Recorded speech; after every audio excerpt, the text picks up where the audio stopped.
लंका के लिए प्रस्थान 54वां पर्व कथा। अथानंतर जिसकी ध्वजाओं और छत्रादि की सुंदरता नष्ट हो गई थी, ऐसी सेना आगे कर हनुमान किष्किंधा नगरी को प्राप्त हुआ।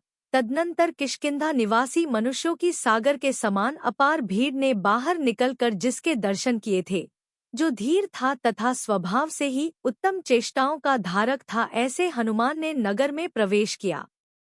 उस समय क्षतविक्षत शरीर के धारक महायोद्धाओं को देखने के लिए, जिन्होंने झरोखों में मुख लगा रखे थे, ऐसी नगर निवासिनी स्त्रियों में बड़ा क्षोभ उत्पन्न हुआ। 3 तत्पश्चात अपने निवास स्थान पर आकर हनुमान ने पिता की तरह हितकारी हो सेना को सब ओर यथायोग्य ठहराया।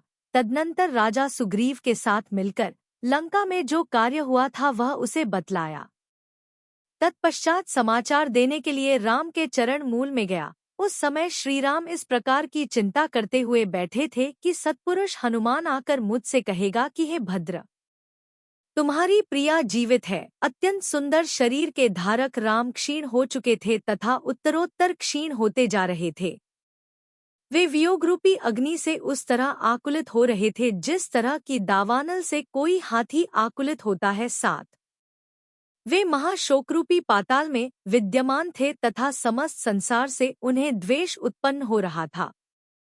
हनुमान हस्तकमल जोड़कर तथा मस्तक से लगाकर उनके पास गया। प्रथम तो हनुमान ने, जिसके विशाल नेत्र हर्ष से युक्त थे, ऐसे मुख के द्वारा जानकी का समाचार कहा और उसके बाद उत्तम वचनों के द्वारा सब समाचार प्रकट किया। सीता ने जो कुछ अभिज्ञान अर्थात परिचय कारक वृत्तांत कहे थे वे सब कह चुकने के बाद उसने राजा रामचंद्र के लिए चूड़ामणि दिया और इस तरह वह कृतकृत्यता को प्राप्त हुआ। वह चूड़ामणि कांति रहित था, सो ऐसा जान पड़ता मानो चिंता के कारण ही उसकी कांति जाती रही हो। वह राम के हाथ में इस प्रकार विद्यमान था मानो थककर ही बैठा हो और सीता की चोटी में बंधे रहने से मलिन हो गया था, सो ऐसा जान पड़ता था मानो शोक से ही दुखी होकर मलिन गया हो। वह प्रभाहीन चूड़ामणि राम की अंजलि में पहुंचकर ऐसा लगने लगा मानो अश्रु ही छोड़ रहा हो।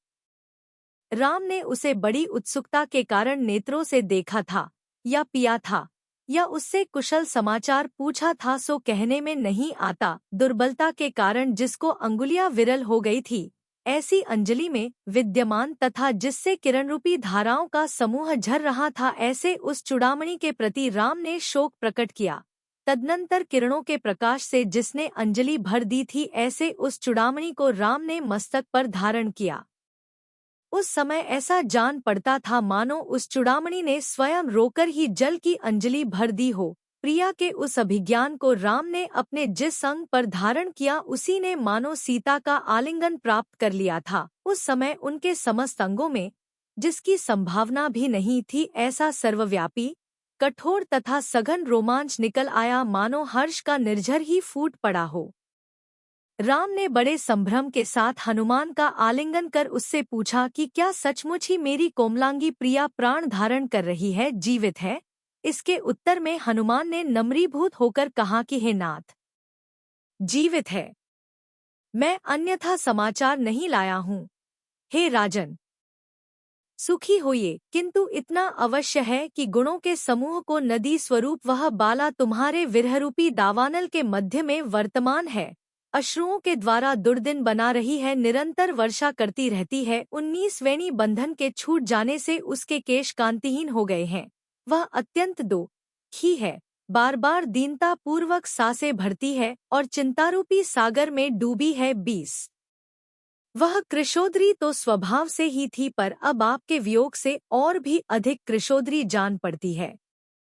रावण को क्रोध भरी स्त्रियां उसकी निरंतर आराधना करती रहती हैं। वह शरीर की सर्व चिंता छोड़ निरंतर आपकी ही चिंता करती रहती है। इस तरह हे देव, आपकी प्रिय वल्लभा दुखमय जीवन व्यतीत कर रही है, अतः यथायोग्य प्रयत्न कीजिए। हनुमान के उक्त वचन सुनकर राम के नेत्र कमल म्लान हो गए। वे बहुत देर तक चिंता से आकुलित हो अत्यंत दुखी हो उठे। शिथिल एवं अलसाए शरीर को धारण करने वाले राम लंबी तथा गरम सांस भरकर अपने जीवन की अनेक प्रकार से अत्यधिक निंदा करने लगे। तदनंतर उनकी चेष्टा जानकर हनुमान ने यह कहा कि हे महाबुद्धिमान, शोक क्यों करते हो? कर्तव्य में मन दीजिए। किष्किंध नगर के राजा सुग्रीव की दीर्घ सूत्रता जान पड़ती है और सीता का भाई भामंडल बार बार बुलाने पर भी देर कर रहा है। इसलिए हम लोग नौकाओं अथवा भुजाओं से ही शीघ्र समुद्र को तैरकर कल ही निःसंदेह नीच रावण की नगरी लंका को चलेंगे। तदनंतर सिंहनाद नामक महाबुद्धिमान विद्याधर ने कहा कि इस तरह अभिमानी के समान मत कहो। आप विद्वान पुरुष हैं। आपकी जो दशा लंका में हुई है वही इस समय यहाँ हम लोगों की होगी, इसलिए आदरपूर्वक सब कुछ निश्चय कर हितकारी कार्य करना चाहिए। पवन पुत्र हनुमान ने कोट अट्टालिकाएं तथा गोपुरों से सहित एवं बाग बगीचों से सुशोभित लंकापुरी को नष्ट किया है। इसलिए महाविद्याधरों का अधिपति रावण इस समय क्रुद्ध हो रहा है और उसके क्रुद्ध होने पर दैववश हम सबको यह सामूहिक मृत्यु प्राप्त हुई है। तदनंतर चंद्रमरीचि नामक विद्याधर ने अत्यंत ओजपूर्ण वचन कहे कि क्या तुम सिंह से समान अत्यंत भय को प्राप्त हो रहे हो? भयभीत तो रावण को होना चाहिए, अथवा वह कौन है और उससे क्या प्रयोजन है?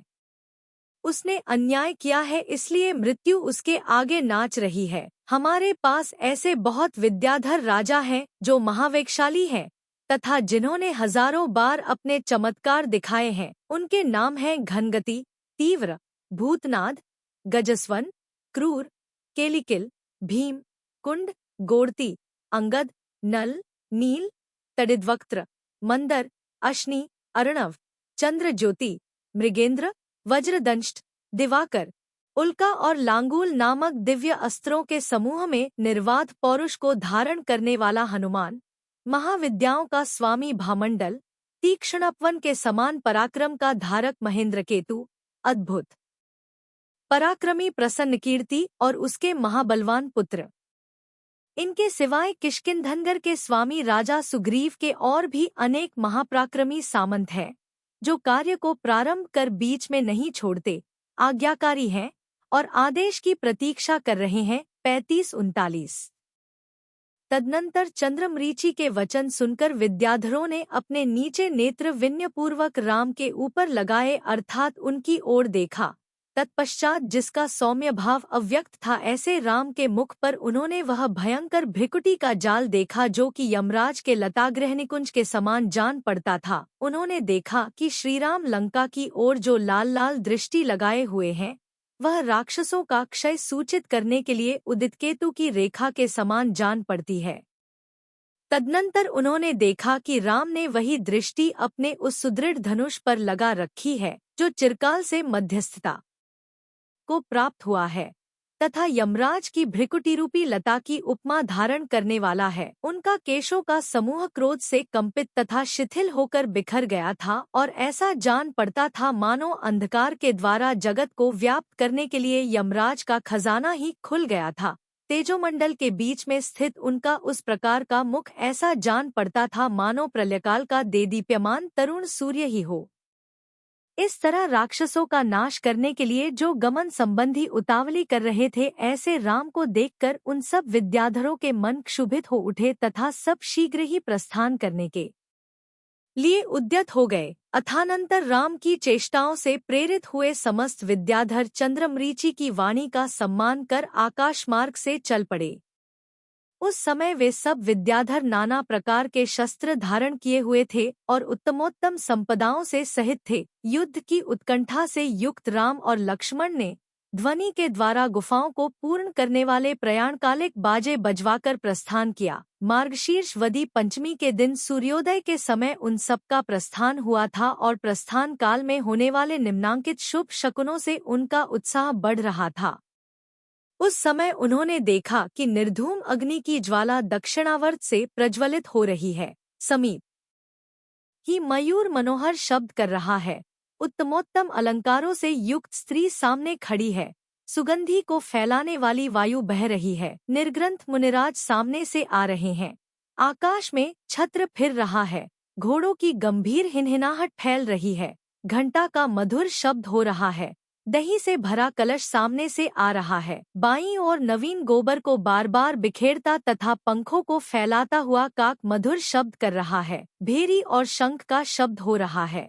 सिद्धि हो, जय हो, समृद्धिमान हो, तथा किसी विघ्न बाधा के बिना ही शीघ्र प्रस्थान करो इत्यादि मंगल शब्द हो रहे हैं।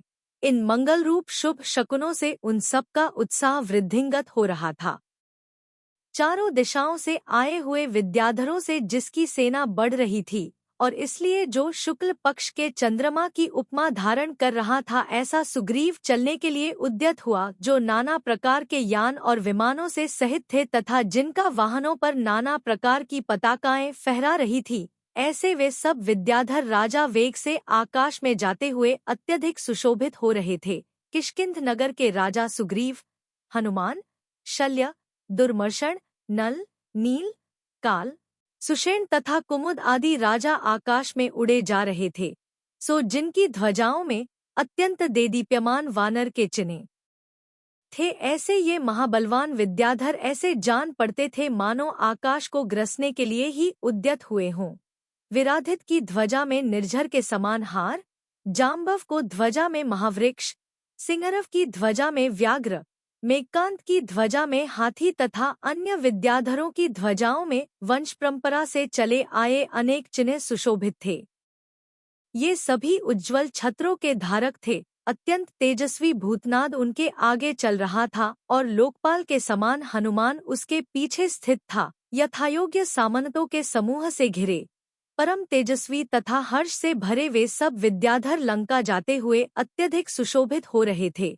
जिस प्रकार पहले सुकेश के पुत्र माल्य आदि ने लंका की ओर प्रयाण किया था, उसी प्रकार राम आदि राजाओं ने विमानों के अग्रभाग पर आरूढ़ हो लंका की ओर प्रयाण किया। विराधित विद्याधर राम को बगल में स्थित था और अपने मंत्रियों से सहित जाम्बव उनके पीछे चल रहा था। बाएं हाथ की ओर सुषेण और दाहिने हाथ की ओर सुग्रीव स्थित था। इस प्रकार व्यवस्था से चलते हुए वे सब निमेष मात्र में वेलंधर नामक पर्वत पर जा पहुँचे। वेलंधर नगर का स्वामी समुद्र नाम का विद्याधर था, सो उसने परम युद्ध के द्वारा नल का आतिथ्य किया। तदनंतर बाहुबल से युक्त नल ने स्पर्धा के साथ उसके सैनिक मार डाले और उसे बांध लिया। तदनंतर राम का आज्ञाकारी होने पर उसे सम्मानित कर छोड़ दिया तथा उसी नगर का राजा बना दिया। राम आदि संत लोग भी उसके नगर में यथायोग्य ठहरे। राजा समुद्र को सत्यश्री, कमला, गुणमाला और रत्नचूला नाम की कन्याएं थी, जो उत्तम शोभा से युक्त थी, स्त्रियों के गुणों से विभूषित थी तथा देवांगनाओं के समान जान पड़ती थी। हर्ष से भरे राजा समुद्र ने वे सब कन्याएं लक्ष्मण के लिए समर्पित की। उस नगर में एक रात्रि ठहरकर सब लोग सुवेलगिरी को चले गए। वहां सुवेल नगर में सुवेल नाम का विद्याधर राज्य करता था, सो उसे भी युद्ध में अनायास जीतकर विद्याधरों ने हर्षित हो वहां उस प्रकार क्रीड़ा की जिस प्रकार की देव नंदन वन में रहते हैं। वहां अक्षय नामक मनोहर वन में कुशलतापूर्वक रात्रि व्यतीत कर दूसरे दिन उत्तम शोभा को धारण करने वाले विद्याधर लंका जाने के लिए उद्यत हुए। तदनंतर जो ऊंचे प्राकार से युक्त थी, सुवर्णमय भवनों से व्याप्त थी, कैलाश के शिखर के समान सफेद कमलों से सुशोभित थी, नाना प्रकार के फर्शों और प्रकाश से देदीप्यमान थी, कमल वनों से युक्त थी, प्याओं आदि की रचनाओं से अलंकृत थी, नाना रंगों से उज्ज्वल ऊंचे ऊंचे जिन मंदिरों से अलंकृत तथा पवित्र थी और महेंद्र की नगरी के समान जान पड़ती थी। ऐसी लंका को निकटवर्तिनी देख परम वैभव के धारक विद्याधर हंसद्वीप में ठहर गए। वहां के हंसपुर नामा नगर में महाबलवान राजा हंसरथ को जीतकर सबने इच्छानुसार क्रीड़ा की, जिसके पास बार बार दूत भेजा गया है, ऐसा भामंडल आज या कल अवश्य आ जावेगा। इस प्रकार प्रतीक्षा करते हुए सब वहां ठहरे थे। 78 गौतम स्वामी कहते हैं कि पुण्यात्मा प्राणी जिस जिस देश में जाते हैं, उसी उसी देश में वे शत्रुओं को जीतकर भोगों का समागम प्राप्त करते हैं। उद्यमशील पुण्यात्मा जीवों के लिए कोई भी वस्तु पर के हाथ में नहीं रहती, समस्त मनचाही वस्तुएं उनके हाथ में आ जाती है।